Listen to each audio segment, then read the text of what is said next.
और कई इलाके हैं जो कि कोहरे की चादर में लिपटे हुए नजर आ रहे हैं। मौसम विभाग ने आने वाले दिनों के लिए कई जिलों में घने कोहरे का अलर्ट जारी किया है। मौसम विभाग कह रहा है कि आज प्रदेश के कई जिलों में घना कोहरा छाया रहा है और रात में सर्दी का स्तर बढ़ने लगा है।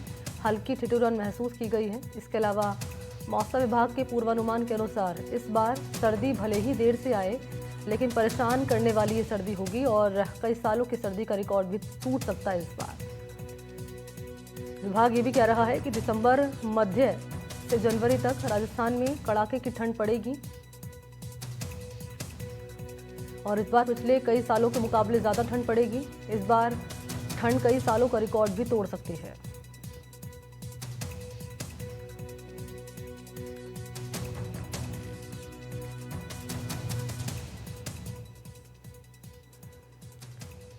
और कई सालों का रिकॉर्ड इस बार की जो सर्दी है वो तोड़ सकती है। लेकिन इस बार आप देखा होगा लोगों ने कि सर्दी देरी से आई है, क्योंकि नवंबर की शुरुआत में ही हम देखते थे कि सर्दी के कपड़े निकल जाया करते थे।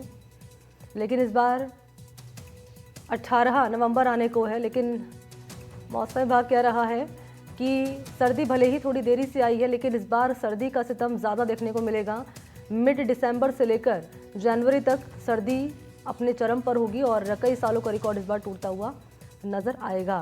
क्या कह रहा है मौसम विभाग और कब से सर्दी का जो प्रकोप है वो पड़ना शुरू होगा, ये बताने के लिए इस वक्त मेरे साथ मेरे सहयोगी जुड़ चुके हैं। श्रीगंगानगर से मौजूदगी है कुलदीप गोयल की और मनीष शर्मा की मौजूदगी है हनुमानगढ़ में। पहले लिए चलते हैं श्रीगंगानगर, जहाँ पे कुलदीप गोयल मौजूद है। कुलदीप, क्योंकि एक तरफ तो प्रदूषण का कहर है, AQI सबसे खराब है श्रीगंगानगर में, दूसरी तरफ सर्दी का सितम है, यानी ये कहें कि स्मॉग की चादर में श्रीगंगानगर इस बार लिपटा हुआ नजर आएगा। कब तक ये सर्दी का सितम शुरू होगा, क्या कह रहा है मौसम विभाग?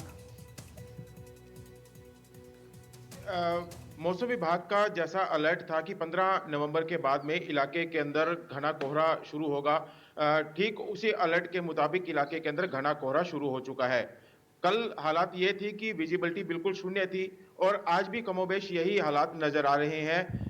जैसा कि मौसम विभाग ने अलर्ट जारी किया है, उसी के अनुसार इलाके के अंदर सर्दी का प्रकोप भी बढ़ना शुरू हो गया है। न्यूनतम तापमान है वो बीती रात 13 डिग्री सेल्सियस दर्ज किया गया है।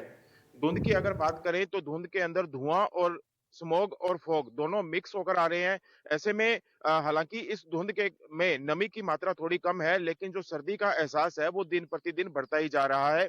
इस धुंध के कारण, क्योंकि इसमें धुआं है, लोगों की आंखें जल रही हैं, सांस लेने में थोड़ी दिक्कत हो रही है। लेकिन मौसम विभाग ने आने वाले कुछ दिनों के अंदर जो कोहरा है उसकी मात्रा बढ़ने का अलर्ट जारी किया है, यानी कि नमी बढ़ेगी तो ये जो धुआं है वो खत्म हो जाएगा और उसके बाद में जो सर्दी का असल प्रकोप है वो शुरू हो जाएगा। लेकिन पिछले 3 दिनों से श्री गंगानगर के अंदर सूर्य देव के दर्शन है वो नहीं हुए हैं, क्योंकि धुएं और धुंध के कारण जो सूरज की किरणें हैं वो जमीन पर नहीं आ रही हैं। ऐसे में जो सर्दी का असर है वो अभी से ही कहा जाए कि प्रदेश के अन्य हिस्सों के तुलना में श्री गंगानगर के अंदर शुरू हो चुका है और लोगों ने जो कूलर हैं, एसी हैं, पंखे हैं वो बंद कर दिए हैं और जो गर्म कपड़े हैं वो निकाल लिए हैं। जी। निश्चित तौर पर गर्म कपड़े लोगों ने निकालने शुरू कर चुके हैं। हम कई जगह देख भी पा रहे हैं कि इतनी विजिबिलिटी कम हो चुकी है कि लोग हादसे का शिकार हो रहे हैं। और हनुमानगढ़ का भी हाल जान लेते हैं, यहाँ पर क्या कह रहा है मौसम विभाग। और चूरू से गजेंद्र इस वक्त मेरे साथ जुड़ चुके हैं। आपके पास भी आऊँगी गजेंद्र मैं, लेकिन पहले हनुमानगढ़ को लेकर क्या अपडेट है मनीष? जी बिल्कुल मनी, हनुमानगढ़ के अंदर जो तापमान है वो पिछले 5 दिन से गोता लगा चुका है। जो अधिकतम जो तापमान है वो 25 डिग्री सेल्सियस है, वहीं जो न्यूनतम है वो 15 डिग्री से नीचे आने से लोगों ने अचानक से ठंड महसूस की है। वहीं जो हरियाणा और पंजाब के अंदर जो पराली जला रहे हैं, जो उसका जो धुआं है, उस धुएं की वजह से अचानक जो कोहरा आया और कोहरे के अंदर जो धुंध की मात्रा, जो धुएं की जो मात्रा है उसकी वजह से जो मरीज है उन्हें काफी परेशानी का सामना करना पड़ रहा है। वहीं देर शाम से लेके सुबह तक जो सड़कों पे जो विजिबिलिटी की स्थिति है वो बेहद खराब है। जो दिन के अंदर भी जो वाहन चालक है उन्हें हेडलाइट जलाकर सड़कों पे चलना पड़ रहा है। कई दुर्घटनाएं भी धुंध के कारण हो चुकी है। लेकिन जो कोहरे के अंदर जो धुएं की मात्रा है उससे मरीजों को काफी परेशानी होने का सामना करना पड़ रहा है। अभी जो वरिष्ठ चिकित्सक है उनसे कल बात हुई, उन्होंने बताया कि जिस तरह से इस धुएं के चलते एलर्जी के, सांस के, अस्थमा के जो मरीजों की संख्या है उनके अंदर भी लगातार इजाफा हो रहा है। और जो मौसम विभाग है अभी हाल के दिनों के अंदर जो कुछ आगामी दिन है उनके अंदर बरसात नहीं देख रहा है। जब तक पूरी खुल के एक तक जब तक बरसात नहीं होगी तब तक लोगों को इस धुएं से निजात मिलना बेहद मुश्किल नजर आ रहा है। हालांकि जो तापमान अचानक से गिरा है उसके चलते लोगों को पिछले 5 6 दिन से गर्म कपड़े निकालने पड़ गए हैं।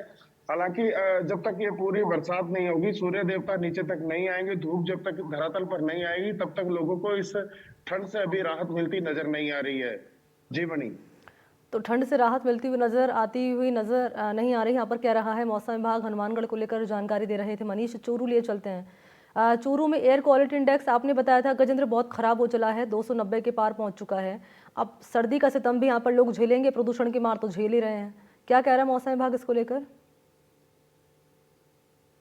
बिल्कुल मणि, चूरू जिले की सर्दी की बात करें, पहले सबसे पहले तापमान की बात कर ली तो न्यूनतम तापमान जिले का 14 डिग्री पहुंच चुका है, जबकि अधिकतम तापमान यहाँ पर 34 32 डिग्री के आसपास चल रहा है। जैसे जैसे सुबह शाम होती तो सर्दी एकाएक बढ़ जाती है और लोग अपने गर्म कपड़ों में लिपटे हुए नजर आते हैं, और जो लापरवाही करते हैं उन्हें मजबूरन अस्पताल जाना पड़ता है। अस्पतालों की बात करें तो जिले का सबसे बड़ा अस्पताल जिसमें 2000 के करीब आउटडोर रहता था वहां 3000 तक पहुंच चुका है। तो आप समझ सकते हैं कि सर्दी है वो लगातार क्षेत्र में बढ़ रही है, और कहीं ना कहीं लोग लापरवाही कर रहे हैं का खामियाजा उन्हें अस्पताल जाने भुगतना पड़ रहा है। तो आप समझ सकते हैं कि चूरू में अब पूरी तरीके से सर्दी है वो आ चुकी है। वैसे भी चूरू जिले की सर्दी की बात करें तो ये जिला इतनी सर्दी है वो पूरे प्रदेश भर में सुर्खियों में रहती है। यहाँ पर तापमान है वो न्यूनतम 0 डिग्री तक पहुंच जाता है। तो अब चूरू में लगातार सर्दी है वो अब धीरे धीरे बढ़ेगी। जैसे जैसे नवंबर का माह बढ़ेगा वैसे वैसे सर्दी है वो और तलक तीखी होती चली जाएगी, और यहाँ पर सूल की तरह जो ठंडी हवा चलेगी वो सीधी सूल की तरह चुभेगी। तो निश्चित रूप से और सुबह सुबह कहीं कहीं लोग अलाव का सहारा लेते हुए नजर आते हैं, क्योंकि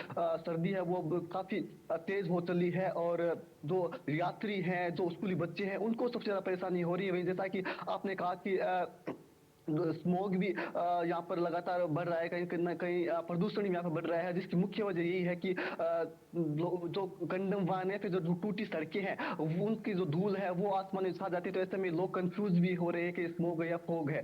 तो आपने सही कहा, कल भी आप हम चर्चा कर रहे थे इस विषय को लेकर के, लोग कंफ्यूजन में है, लगातार यहाँ का प्रदूषण है वो भी बढ़ रहा है और बीमारियां भी लगातार बढ़ रही है। जी मणि। बिल्कुल, बीमारी लगातार बढ़ रही है। ऐसे में तैयारियां क्या हैं प्रशासन की? और ये जो प्रदूषण हम देख पा रहे हैं लगातार बढ़ता जा रहा है, वहीं दूसरी तरफ सर्दी का सितम भी अब लगातार देखने को मिल रहा है। श्रीगंगानगर एक बार फिर से मैं आपके पास आ रही हूँ, कुलदीप गोयल। यहाँ पर तैयारियां अब क्या प्रशासन की ओर से की जा रही है? क्योंकि हम देख पा रहे हैं कि धुंध जैसे जैसे ज़्यादा बढ़ेगी ऐसे में जो लोग हादसे का शिकार होंगे, विजिबिलिटी काफ़ी कम होगी। तो इसके लिए क्या तैयारियां प्रशासन कर रहा है? क्या पानी का छिड़काव किया जाएगा? क्या किया जाएगा? क्या कह रहा है प्रशासन? जहां तक धुएं की बात है, ये तो बारिश आने के बाद में ही जो प्रदूषण का स्तर है वो नीचे जमीन पर आएगा और उसके बाद में ही मौसम साफ हो पाएगा। हालांकि जो ठंड एकाएक से बढ़ी है उसके लिए प्रशासन ने तैयारियां पूरी कर ली हैं। अस्पतालों के अंदर जो वायरल और बुखार के जो रोगी पहुंच रहे हैं उनके लिए सभी जो पर्याप्त दवाएं हैं उनका स्टॉक है वो पूरा कर दिया गया है। हमारी श्रीगंगानगर के सीएमएचओ डॉक्टर अजय सिंगला और पीएमओ डॉक्टर दीपक मोंगा से बात हुई तो उन्होंने कहा कि सभी डॉक्टरों को अलर्ट कर दिया गया है। अतिरिक्त चिकित्सक भी लगाए गए हैं ताकि यदि वायरल के रोगी की संख्या में और इजाफा होता है तो जो समुचित इलाज की है वो व्यवस्था तुरंत उपलब्ध हो सके। लेकिन क्योंकि जो AQI है वो गंगानगर के अंदर पिछले लंबे समय से खराब चल रहा है, तो ऐसे में जो स्वास्थ्य विभाग है वो पहले से ही अलर्ट है, क्योंकि जो सांस के रोगी हैं, जो बच्चे हैं, बुजुर्ग हैं, उनको ध्यान में रखते हुए पहले से ही चिकित्सा विभाग ने सारे के सारे इंतजाम है वो पूरे कर रखे हैं। जिला मुख्यालय के साथ साथ जो ग्रामीण इलाके हैं वहां तक भी जो दवाओं की आपूर्ति है वो पूरी कर दी गई है। सभी जहां जहां पर ऑक्सीजन की व्यवस्था के लिए केंद्र बनाए गए हैं वहां पर उनको अलर्ट कर दिया गया है। तो ऐसे में कहा जाए कि अगर खराब मौसम को देखते हुए स्वास्थ्य विभाग की सभी तैयारियां वो पूरी हैं। जी, स्वास्थ्य विभाग की तैयारियां पूरी हैं, लेकिन शिक्षा विभाग कितना तैयार है? और यहाँ पर स्वास्थ्य विभाग की क्या तैयारियां हनुमानगढ़ में? मनीष, आप बताएं।